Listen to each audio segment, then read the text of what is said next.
Hey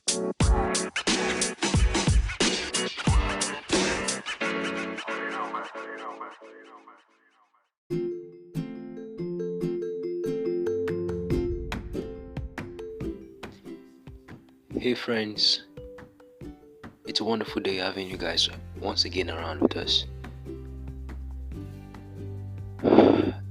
In honest opinion, I appreciate everyone once again for listening and giving our time to be a part of the bigger picture, be a part of the beautiful thing we're about to do through Akakad.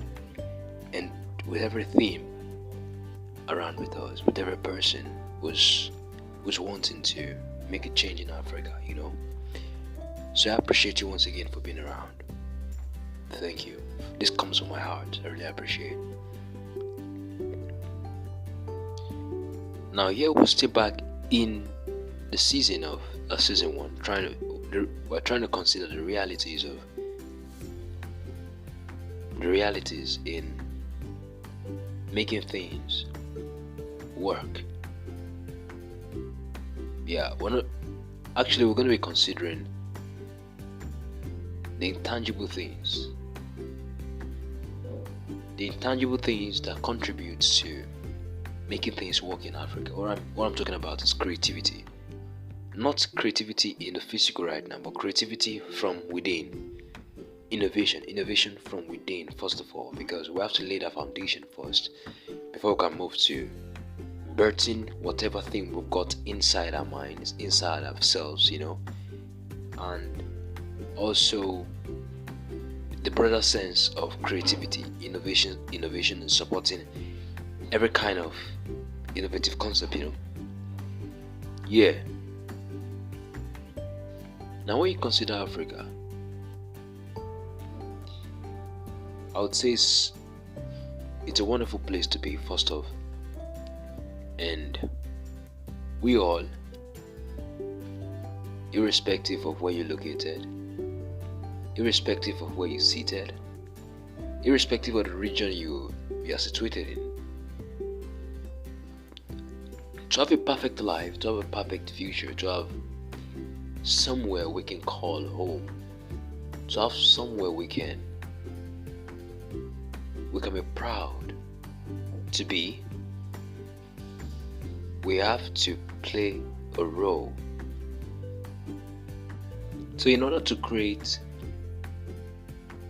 this beautiful picture I just painted about somewhere we can call home, we have to really deal with the issue in the mind. Someone asked me, I think a close friend, he asked me a question. He said, what way can we really change things in Africa, in particularly Nigeria and some other suburbs of Africa? What way can we change things, make things work? When you consider abroad, that's the UK, those in the Americas, you will find something fascinating. There is an inclination or a tilt to, let's say, a genius kid trying to be so obsessive about building something he loves, building something he finds fascinating, and he stays longer enough that he's not concerned about the food he eats. He's not concerned about whether he has eaten before. Whether he has taken food for that day.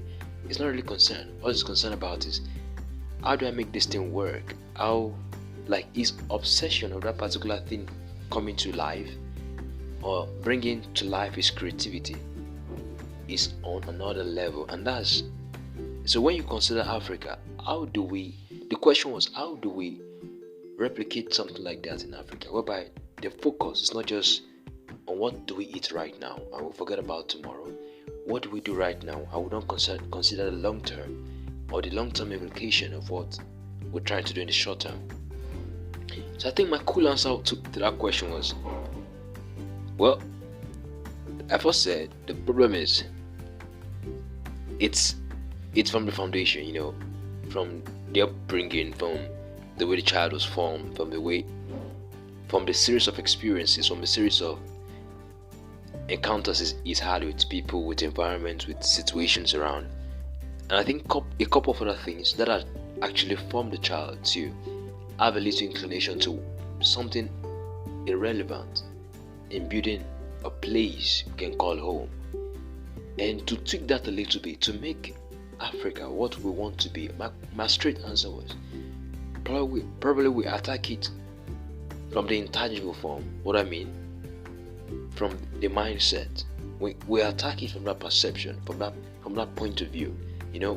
Instead of doing it the physical way, because the most way I think possible we can solve a problem in bringing to life creativity and making it more sustainable in the long run is by creating a continuous flow of eagerness, a continuous flow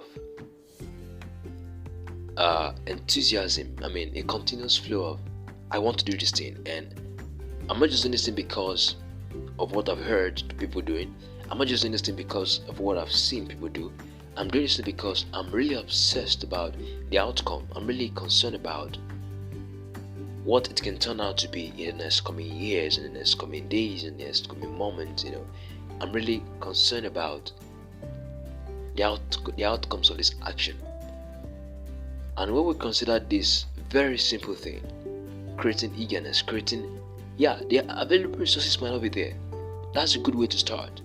The available resources, the things we need to bring it to life actually might not be there. But being able to create a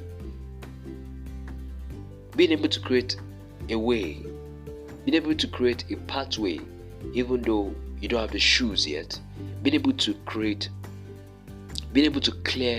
okay, let's say you've got the wilderness and there's no way to go in, but now being able to get your cutlass, clear some pathway without moving in first, without having the shoes or the resources to go through the wilderness, but being able to have your cutlass, getting off some pathway so that you can move upon.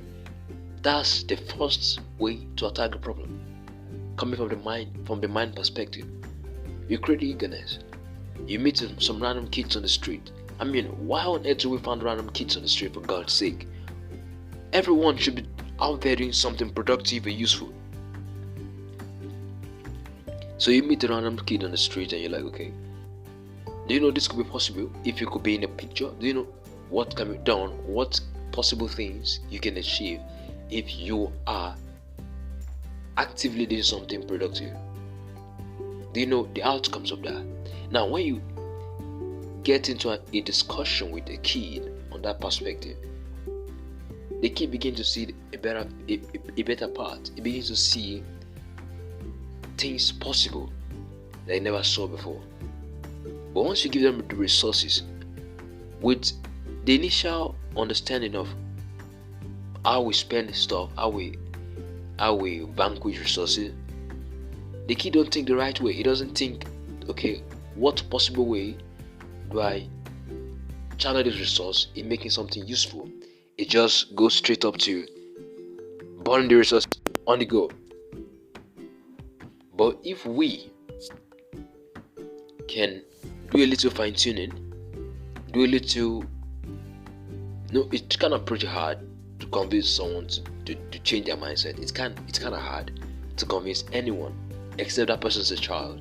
It's kind of hard to convince someone to change their understanding about life.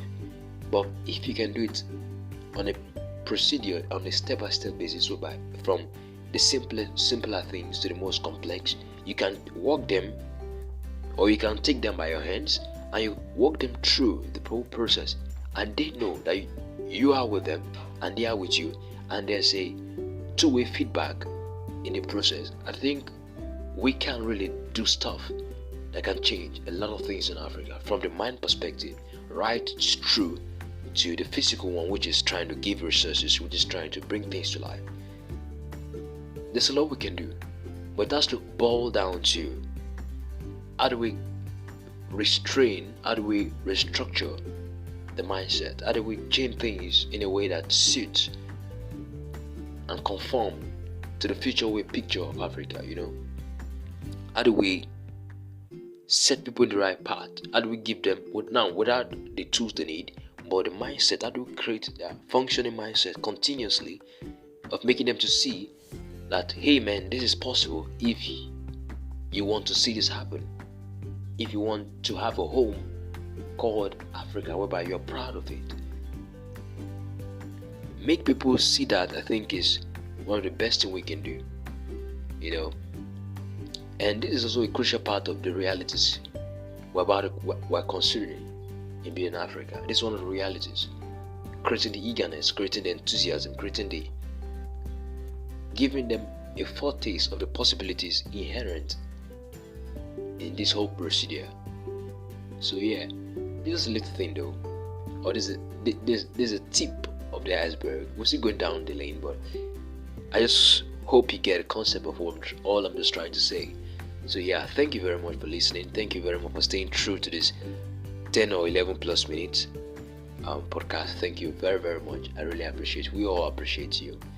And in any way you think you can really contribute to the things we're doing here, because we want to build a home, we want to build a community of people who really, really are interested, down to earth, about doing something that really contributes to the larger expanse of building Africa in a way that is comfortable for all.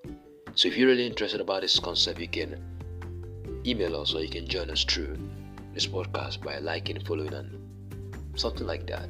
So thank you once again for staying true. We really appreciate you. Thank you.